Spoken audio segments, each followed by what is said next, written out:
राम राम दोस्तों, हम आपकी प्यारी दुलारी चुगल किशोरी और साल 2024 का आगाज हो चुका है और सीरियल के मोहल्ले में सब कुछ बदल गया है।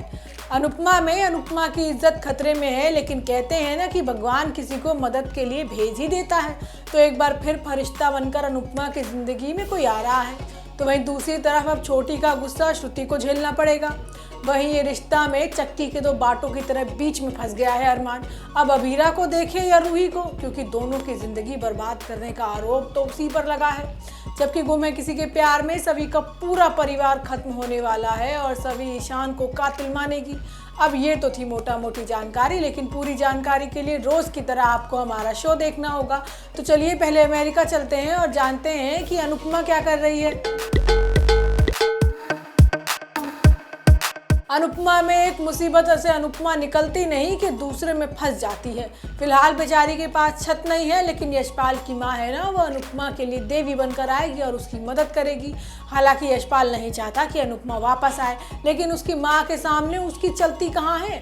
वहीं दूसरी तरफ सच पता लगाने के चक्कर में श्रुति को छोटी का गुस्सा झेलना पड़ेगा। एक तो वैसे ही वो उसका भला करना चाहती है, लेकिन छोटी तो पुरानी बातों से आगे निकल ही नहीं पा रही।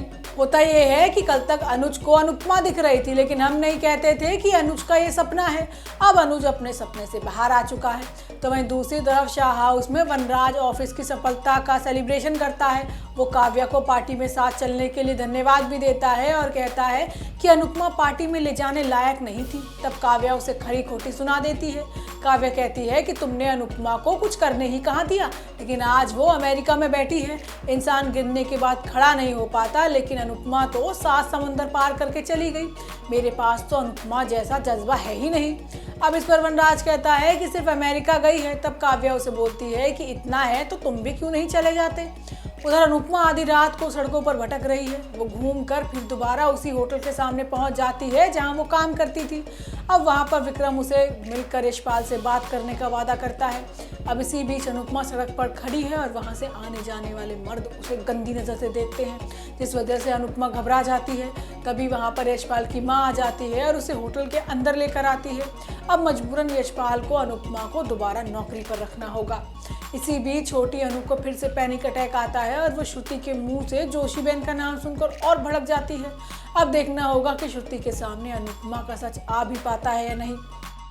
वहीं रिश्ता में अरमान की जान को कलेश हो गया है, क्योंकि उसे समझ नहीं आ रहा कि वो रूही को देखे या अभीरा को। अब दोनों को एक समय पर ही एक जैसी दिक्कतें होती हैं। अरमान सिर्फ दोनों की शक्लें ताकता रहता है, लेकिन कुछ कर नहीं पाता। अब मुसीबत भी तो अरमान की वजह से ही आई है।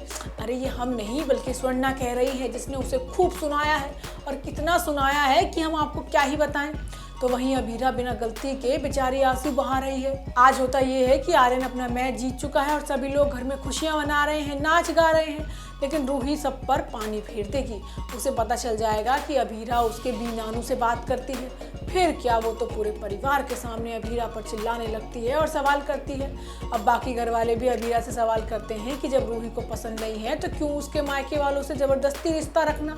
अब अरमान अभीरा का साथ देने की कोशिश करता है, लेकिन अभीरा रोक देती है।